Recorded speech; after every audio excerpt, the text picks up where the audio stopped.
똑똑한 여자들의 현명한 돈 이야기. 우먼 머니 톡. 끝날 때까지 끝난 게 아닌데 네. 젊은 청년들, 어린 아이들은.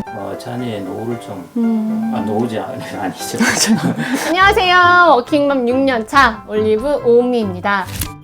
저희가 첫 시간에 우리 아이를 위한 투자 그리고 그 첫걸음으로 주식과 펀드에 대한 이야기를 나눠보았는데요.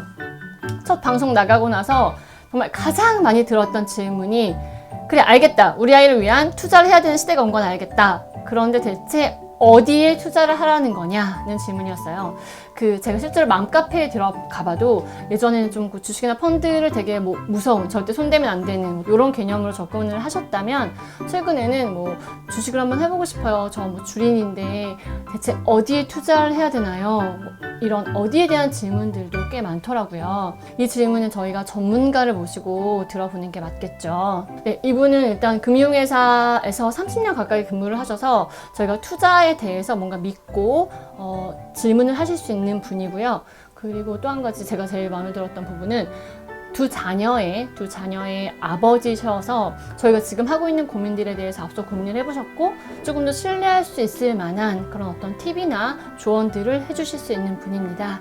그래서 어렵게 모셨습니다. 네, 안녕하세요, 수장님. 네, 안녕하세요. 네. 저는 이렇게 수장님 직접 뵙는 것보다 네. 포털이나 유튜브에서 더 자주 뵙는 것 같아요. 네. 지난 주말에 제가 이렇게 설거지를 하고 있는데 남편이 쓱 핸드폰을 내밀더니 야, 조회수 봐 이러는 거예요. 그래서 조회수를 봤더니 아시죠? 요즘 핫한 경제 유튜버 채널인데 율곡 엄마? 그리고 1+2% 이런 데에서 지금 조회수를 10만, 20만을 올리고 계시더라고요. 네. 이 시간에도 특별히 네. 엑기스만 정수만 잘 뽑아서 전달해 주십사 부탁을 드립니다. 노력하겠습니다. 네. 첫 시간으로 먼저 자녀에 대한 이야기를 좀 여쭐게요. 네. 지금 자녀가 어떻게 되시는지, 나이나 일을 하고 있으면 직업이나 전공 간단하게 소개해 드릴게요. 애가 둘이 있는데요. 첫째가 27살 이제 성별로는 아들이고 이제 둘째는 조금 터울이 있습니다. 이제 20살 이제 딸이고 7살 이제 둘째는 올해 이제 막 대학교를 들어갔죠. 이제 다 끝나신 거 아니에요? 아닙니다.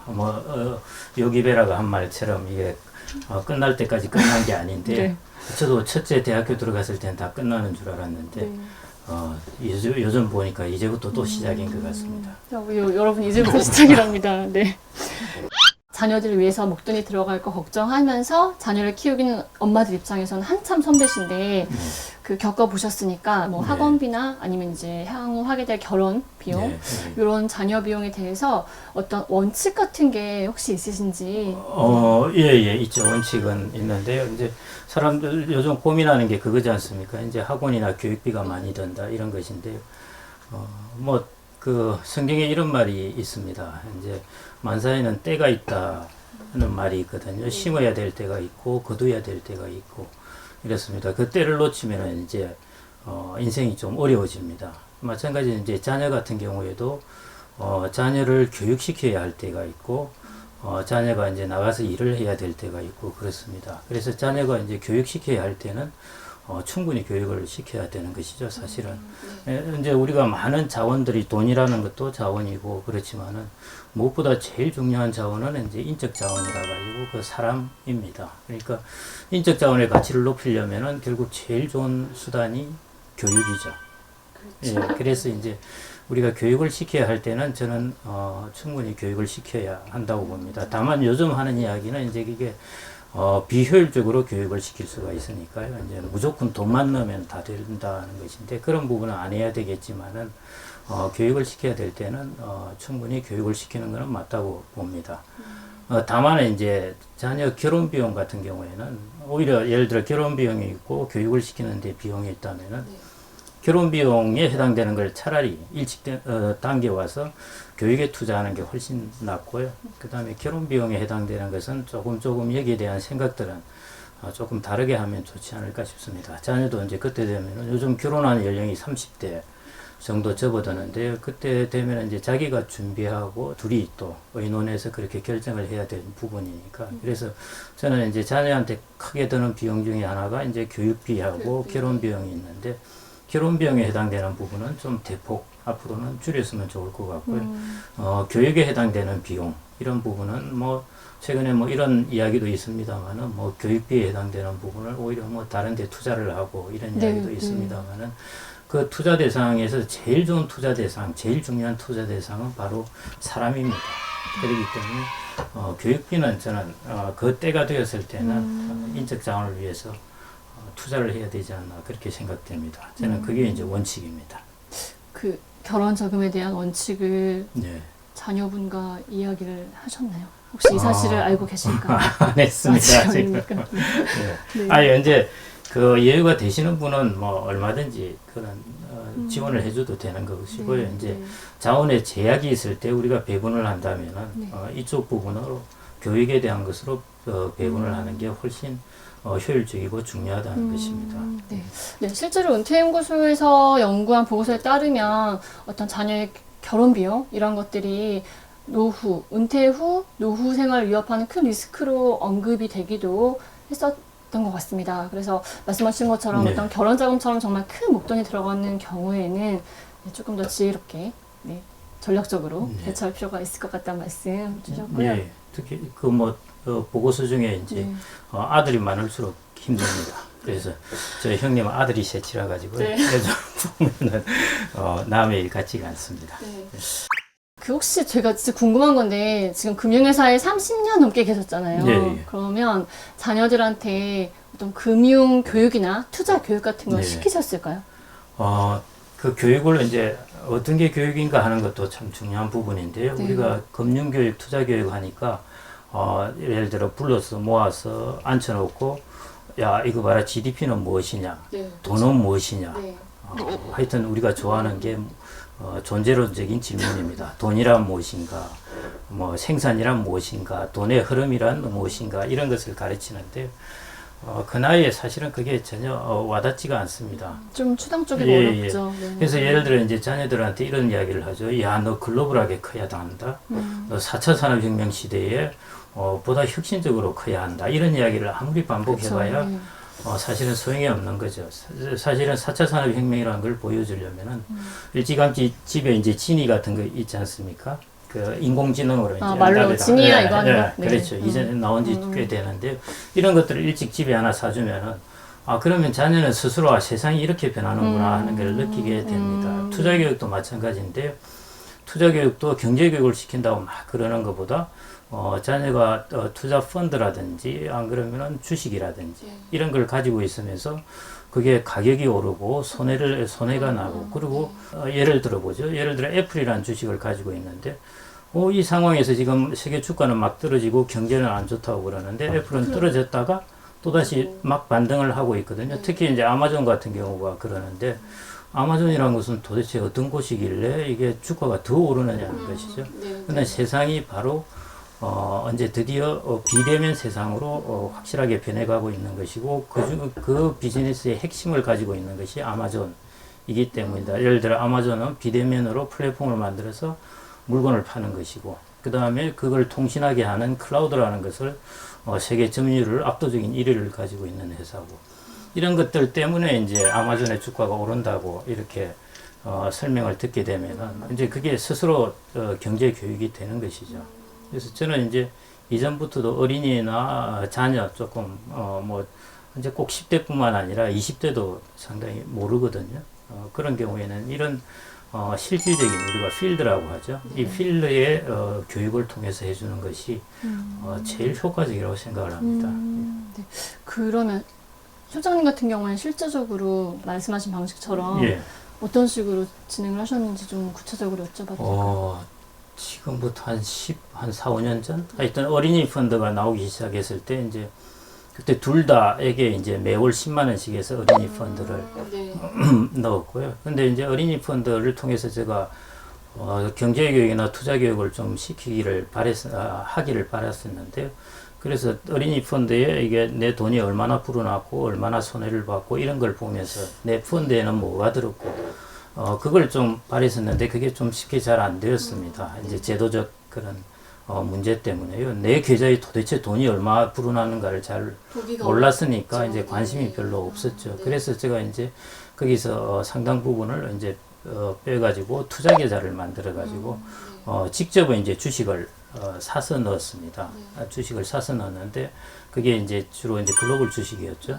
그러다 보니까 이 글로벌 주식의 움직임을 보고 요즘은 모바일 시대가 되니까 요즘에 핸드폰 안에 쉽게 그냥 들어가면 바로 볼 수가 맞아요. 있습니다. 그러니까 관심도가 훨씬 높아졌고요. 그다음에 거기에 대한 학습도도 훨씬 높아졌습니다. 그리고 이제 또 하나 제가 이제 그 어린이 펀드를 하고 투자 계좌를 만들어 준 이유가 성인이 되고 좀 있다가 만들었죠. 이것들 나중에 이게 돈을 이제 투자해 놓은 것들 한 10년 이렇게 지나면은 이거 가지고 알아서 결혼 자금 쓰라고 그만큼 풀어날지 모르겠는데 아니면은 나중에 무슨 공부하고 싶을 때라든지 그쵸. 네. 나중에 급하게 뭐 어디 집을 얻어야 네. 될 때라든지 그런 때 이제 쓰라고 한번 지금 둘 다 이제 만들어 줬습니다. 첫째는 그걸 이제 투자 계좌로 만들어서 이제 글로벌 주식으로 완전히 옮겼고요. 이제 둘째는 아직 성인이 안 되어서 이제 네. 부모가 오래 뭐 가서 들었으니까. 하고 그래야 됩니다. 네. 그래서 이제 조금 귀찮아서 있긴 한데 성인이 될 때까지 기다릴까 아니면 지금도 투자 계좌를 만들어서 첫째처럼 해줄까 뭐 이런 고민 중인데요. 그래서 한지는 좀 꽤 오래됐습니다. 투자 기간이 뭐 15년 이렇게 되면 예. 정말 약간 아이의 꿈이나 하고 싶은 걸 이렇게 응원해 줄 수 있을 정도의 목돈이 되긴 하겠네요. 예, 충분히 되고요.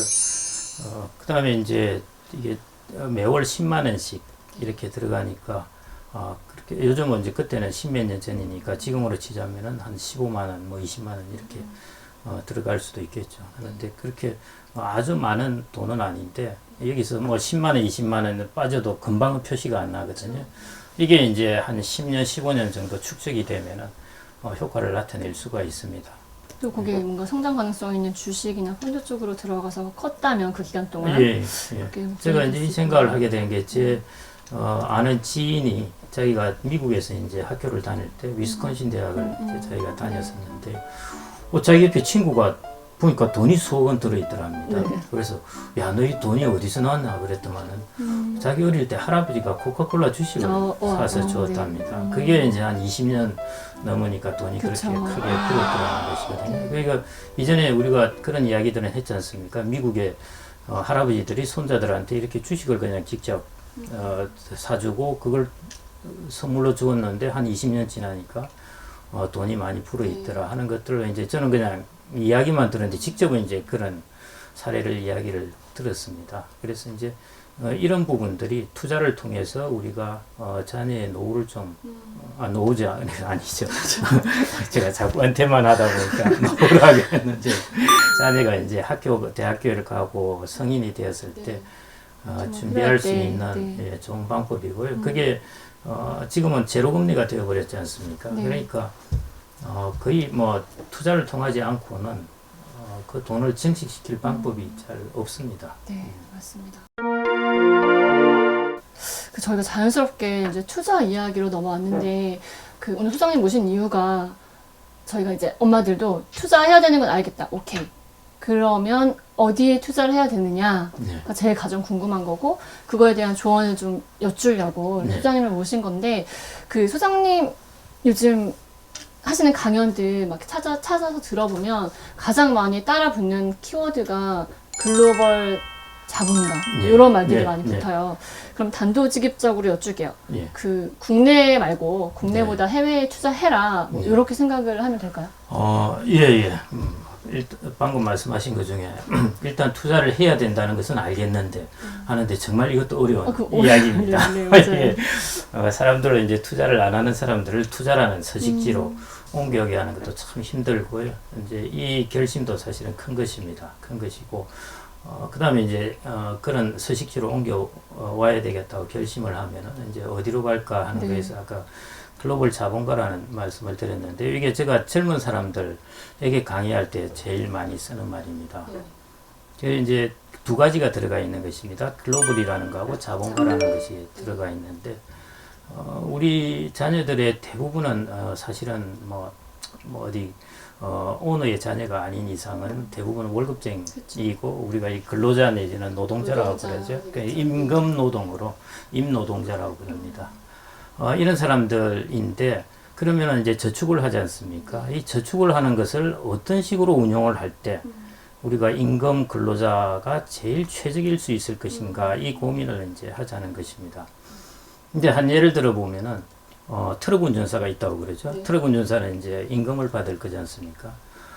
근데 지금 이제 자율운행 뭐 이런 차 이것 때문에 자칫하면은 트럭 운전사 일자리도 잃게 됩니다. 자, 그럼 트럭 운전사는 자기가 저축을 하는 돈을 예금을 넣는 것이 좋을까? 안 그러면은 자율운행차의 기업의 주식을 사는 것이 나을까 하는 것이죠. 네. 네. 어느 것이 낫겠습니까? 후차가 낫지 않을까요? 그렇죠. 어느 것이 안전한가 하는 것이죠. 우리는 안전이라는 개념을 생각을 하는데 네. 안전이라는 것은 무조건 원본이 보장되면 네. 안전하다고 생각을 합니다. 근데 이 사람이 자기 일자리가 없어지게 되면은 네. 그리고 원본만 가지고 있게 되면은 사실은 안전한 게 아닌 거죠. 더 큰 위험일 수 있겠네요. 예. 근데 이제 예를 들어 자율운행차에 이제 주식을 가지고 있다면은 자율운행차가 아주 잘 돼서 이 세상을 지배하게 된다면은 자기의 일자리는 잘리는 대신 자기가 가진 주식의 가치는 올라서 거기서 돈을 자산이 많이 늘어날 수 벌게 될 있겠네요. 거고요. 예. 네. 그다음에 자율운행 자동차가 생각보다 잘 안 됐거든요. 이게 갑자기 뭐 무슨 일 때문에. 그렇죠. 그렇게 되면 자기가 안 잘리는 겁니다. 네. 그러니까 이 사람은 그냥 자기가 계속 트럭 운전을 함으로써 언제 일자리를 유지하게 되는 것이죠. 그래서 임금 근로자가 사실은 제일 좋은 포트폴리오는 자본을 가지는 것입니다. 네. 임금 근로자가 예금을 가지는 것보다 임금 근로자는 자본을 가지는 것이 훨씬 자본. 예, 네. 그러니까 어떤 기업의 지분을 가지는 것이죠. 그게 이제 훨씬 우리가 말하자면은 효율적인 자산 배분이라고 할 수가 있습니다. 근데 이제 아무리 임금 근로자더라도 나이가 50 정도 되고 하면은 좀 안정적인 자산을 해야 되기 때문에 네. 이 사람들에게 글로벌 자본가를 하라고 저는 막 주장을 하고 싶지는 않고요. 하긴 하되 적당한 정도로 하라고 그러고 싶고 젊은 청년들 혹은 그보다 더 어린 더 어린 사람들은 아이들은, 네. 정말 적극적으로 글로벌 자본가를 하라고 자본가하고 같이 경업을 하라고 하고 싶습니다. 우리가 저 19세기에 보면은 러다이트 운동이라고 그렇죠. 네. 일어났지 않습니까? 산업혁명이 일어나면서 이제 자기의 일자리가 빼앗기니까 기계를 때려 부수었지 않습니까? 그렇지만 아무 소용이 없었거든요. 그 흐름은 그대로 이어지는 수가 것입니다. 없는 예. 근데 제가 항상 러다이트 운동을 보면서 이제 생각을 했던 게 그때 이 노동자들이 기계를 때려 부수는 대신 자본가들에게 우리들한테도 주식을 나누어 달라. 이렇게 했으면은 그 근로자들의 삶이 훨씬 나아졌지 않을까 이렇게 생각되는데 그게 뒤에 가서 그렇게 진행이 됩니다. 뭐냐면은 기업을 상장을 해서 상장된 주식을 일반인들도 살 수 있게 됨으로써 네. 자본가를 겸업할 수 있게 되었거든요. 네. 그게 이제 미국이 그렇습니다. 미국이 퇴직연금 같은 경우에 이제 주식을 편입하면서 근로자이더라도 자본가를 같이 네. 겸업하게 되는 것을 이제 하게 되었는데요. 우리나라는 아직 이제 저희들이 30대 이런 사람들의 퇴직연금이나 이런 쪽에 자산 구성이 뭐가 돼 있냐 보면은 아직 거의 대부분이 아직도 그쵸. 확정 네. 금리 현재 상품으로 되어 제 있거든요. 주변 분들도 거의 다 그냥 뭐 적금에 많이 넣어주시더라고요. 예. 네. 그래서 첫 번째 젊은 분들은 꼭 좀 자본가를 겸업을 하라. 네. 예. 꼭 나는 평생 노동자로 지내느냐. 요즘은 이제 조그만 돈만 있어도 자본가를 할 수가 있습니다. 네. 그래서 이제 자본가를 겸업하라는 것이고 그러면 어떤 자본을 가져야 하는 것인가 하는 것에서 저는 이제 글로벌 자본을 가져라 글로벌 말씀을 자본. 드리고 네. 싶고요. 왜냐하면은 지금 벌어지고 있는 지금 하이테크 트렌드 혹은 4차 산업혁명 트렌드를 보면은 이쪽에 주된 기업들이 제일 막강한 기업들이 어디에다 있겠습니까? 우리나라에도 있죠. 삼성전자도 있고 하지만은 해외가 훨씬 그렇죠. 많죠. 예, 그 중에서도 네. 미국이 압도적으로 많습니다. 그렇죠. 네. 최근에 이제 그 노르웨이 국부펀드라고 네. 있는데 거의 1,000조 정도 돈을 가지고 있고 했는데 유럽에 많이 투자를 했는데 최근에 그 CIO가 그렇게 이야기를 했습니다. 자기 주식의 자산 배분을 미국으로 많이 옮기겠다. 미국으로. 예, 네. 왜냐하면은 유럽에는 4차 산업혁명이나 하이테크 트렌드를 따르는 기업들의 순위를 보자면은 독일의 SAP이라고 SAP 네. 해가지고 그 기업 제외하고는 거의 없습니다. 거의 떠오르는 기업이 예, 없습니다. 그 반면에 미국은 뭐 지금 뭐 공룡 같은 기업이 2019년 한 해 동안에 미국의 그 소위 말해 팡에 해당되는 기업들 그 기업들의 시가총액이 증가한 액수가 독일의 시가총액하고 맞먹을 정도로 증가를 했습니다. 독일의 그 5개 기업의 시가총액. 예, 그게 증가한 크기가 독일의 전체 주식시장의 시가총액에 맞먹을 정도로 1년 만에 그 시가총액이 증가하거든요. 그러니까 이제 이 글로벌 하이테크 기업의 소위 말해 핵심적인 기업들이 글로벌에 많이 펼쳐져 있습니다. 우리나라에도 뭐 몇 개 있긴 하지만은 그래서 이제 제가 글로벌 자본가를 겸업하라 이렇게 하는 것이고 이거 얼마나 편리해졌습니까? 이전 러다이트 운동이 벌어져 있을 때는 내가 주식 지분을 갖고 싶어도 갖지 못했습니다. 근데 이제 상장이라는 게 돼서 갖고 싶으면 얼마든지 갖게 되고요. 지분을 가질 수 있는 예. 거죠. 네. 근데 또 이전에 불과 뭐 한 200년 전만 하더라도 우리가 글로벌 자본을 해외 주식을 쉽게 가질 수가 없었습니다. 우리나라 사람은 더더욱이 그랬고요.